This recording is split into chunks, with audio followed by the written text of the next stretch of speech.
మంచిదైతే చెట్టు కూడా ఏమవుతుంది? మంచిదే అవుతుంది. ఈరోజు కుటుంబంలో మంచి విత్తనం పెరిగింది అనుకోండి, కుటుంబం అంతా కూడా ఏమవుతుంది?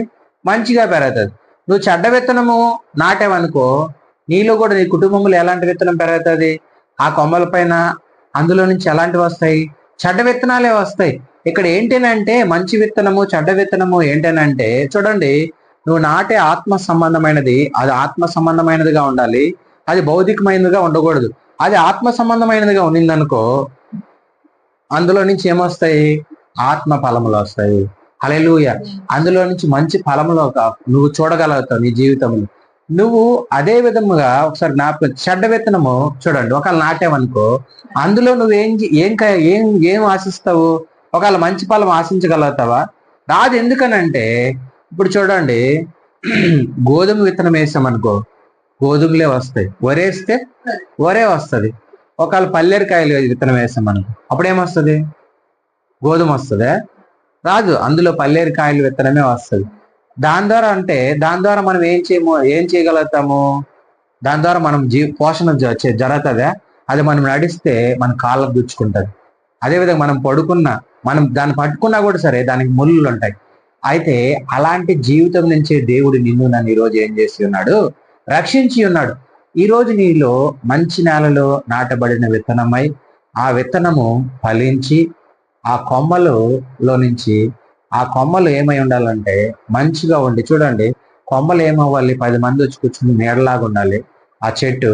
అదే విధంగా అందులో నుంచి ఫలములు ఫలిస్తే ఆ ఫలములు ఆత్మ సంబంధమైన ఫలములుగా ఉండాలి. హల్లెలూయా. ఆత్మ సంబంధమైన ఫలములుగా ఉండాలి. అందుకే అంటున్నాడు, ముద్దలో చూడండి, చెట్టు మంచిదనుకో, అందులో విత్తనములు కూడా మంచివే ఉంటాయి. అందులో విత్తనం మంచిదనుకో, ఫలములు కూడా ఏమై ఉంటాయి? మంచిగా ఉంటాయి. అందుకే అంటూ ఉన్నాడు, మొదట ముద్ద మంచిదైతే ఏమవుతుంది? పరిశుద్ధమైనదిగా ఉంటది. ఈరోజు నువ్వు పరిశుద్ధుడివైతే నీ కుటుంబం అంతా కూడా పరిశుద్ధమైన మార్గంలో నడిపించుకోగలదు. కిందకి చదువు. వేరు పరిశుద్ధమైనదైతే కొమ్మలను పరిశుద్ధములే అయితే, కొమ్మలలో కొన్ని అయితే కొమ్మలలో కొన్ని ఏమవుతాయంట? విరిచివేయబడి అడవి ఒలీవ కొమ్మవై ఉన్న నీవు వాటి మధ్యన అంటు కట్టబడి ఒలీవ చెట్టు యొక్క సారవంతమైన వేరులో వాటితో కలిసి పాలు పొందిన ఎడల ఆ కొమ్మల పైన నువ్వేం చేయకూడదు? అతిశయింపకూడదు. చూడండి, కొన్ని చెట్లు చాలా బాగుంటాయి. కానీ నువ్వు ఈ మంచి నేలలో నాటబడిన చెట్లో నుంచి విరిచివేయబడి, పల్లేరుకాయలు అంటూ ఉన్నాను కదా, అందులో వెళ్ళి నాటబడ్డావు అనుకో, నీకేమవుతుంది? ఆ కంప వల్ల ఏమవుతుంది అంటే ఈ చెట్టు మొత్తము అణచివేయబడుతుంది. అందులో పెరగాలని నువ్వు అనుకోకూడదు. అంటే దానికి సాదృశ్యం ఏంటంటే అది లోకం, అది చీకటే, పాపము. నువ్వు అందులో పెరగద్దు. ఇందులో నువ్వు ఆల్రెడీ ప్రత్యేకపరచబడినావు. దేవుడు అందుకే నీకు ఆయన మాట నువ్వు వింటే నీకు చెట్టుకు మంచున్నట్టు నేను అతనికి తోడై ఉంటానని చెప్తూ ఉన్నాడు. తామర పుష్పం వల్లే నేనేం చేస్తానంటున్నాడు? అంతకంతకే అభివృద్ధి చేస్తానంటూ ఉన్నాడు. అయితే నువ్వు ఎక్కడ నాటబడి ఉండాలనంటే మంచి నేలలో నాటబడి ఉండాలి. హల్లెలూయా. మంచి నేలనంటే అది దేనికి? పరలోకానికి సంబంధించిన. హల్లెలూయా. భౌతికమైన చూడండి, మంచి నేల, ఇంకొక నేల రాతి నేల ఉంది, అదేవిధంగా గచ్చి పొదలు మోల్చే నేల ఉంది, ముళ్ళ కంపల నేల ఉంది, ఇవి చాలా నేలలు ఉన్నాయి. కానీ నువ్వు ఏ నేలలో నాటబడాలనంటే మంచి నేలలో నాటబడాలి. ఆ మంచి నేల ఎవరో కదా? నజరేయుడైన యేసు క్రీస్తు ప్రభు వారు. అందులో వేసే విత్తనము కూడా ఆయన ఆత్మ సంబంధమైన జీవవాక్యము. ఆ విత్తనం నీలో నాటబడితే ఖచ్చితంగా నీలో నుంచి మంచి ఫలములని దేవుడు దయచేస్తాడు. అయితే మనం జ్ఞాపకం చేసుకోవాల్సింది ఏంటంటే, ఇజ్రాయెల్ ప్రజలు కొద్ది రోజులు దేవునికి దగ్గరగా ఉన్నారు, కొద్ది రోజులు దూరం అయిపోతూ ఉన్నారు. మనం అలాగ ఉండకూడదు. కానీ దేవుడికి ఎప్పుడు ఆయన యందు భయభక్తులు కలిగి మనము ముందుకు వెళ్ళాలి. చూడండి, మనం ఇంకొక మాట మనం చదువుకుంటే, దేవుడు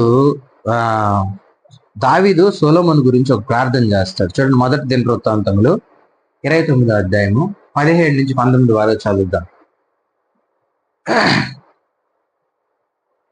కొమ్మలు చూడండి, ఇంకొక మాట మనం జ్ఞాపకం చేసుకుంటే ఏంటనంటే, చెట్టు కొమ్మలు అనంటే ఆ చెట్లో ఉన్న అందులో నుంచి వచ్చే కొమ్మల్లో నుంచి వచ్చే ఫలములు ఎవరనంటే పిల్లలు. ఇప్పుడు చూడండి, కుటుంబం మంచిదనుకో పిల్లలు కూడా ఏమై ఉంటారు, మంచిగా ఉంటారు. కుటుంబంలో నుంచి మంచి ఫలములు వస్తే ఆ పిల్లలు కూడా వాళ్ళ జీవితంలో మంచి ఫలములను ఫలించగలుగుతారు. చూడు, చదువమ్మది 29 మొదటి దినవృత్తాంతములు 29 17 నుంచి 19 వరకు చదువు. నా దేవా నీవు హృదయ శోధన చేయొచ్చు, యథార్థవంతులు యందు ఏం చేస్తాడంట, ఆయన ఇష్టపడుచుంటాడు. నేనైతే యథార్థ హృదయమును కలవాడినై ఇవన్నీ మనపూర్వకంగా ఇచ్చి ఉన్నాను. ఇప్పుడు ఇక్కడ నుండి నీ జనులను నీకు మనస్ఫూర్తిగా ఇచ్చుట చూసి నేనేమవుతున్నాను, సంతోషిస్తున్నాను.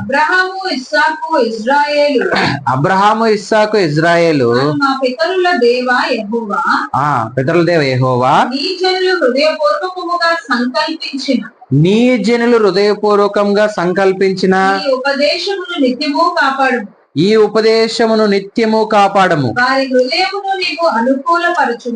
వారి హృదయములను అనుకూలపరచుము. నా కుమారుడైన సొలొమోను నీ ఆజ్ఞలను నీ కట్టడములను నీ శాసనములను గైకొంటూ వాటన్నిటిని అనుసరించినట్లను నేను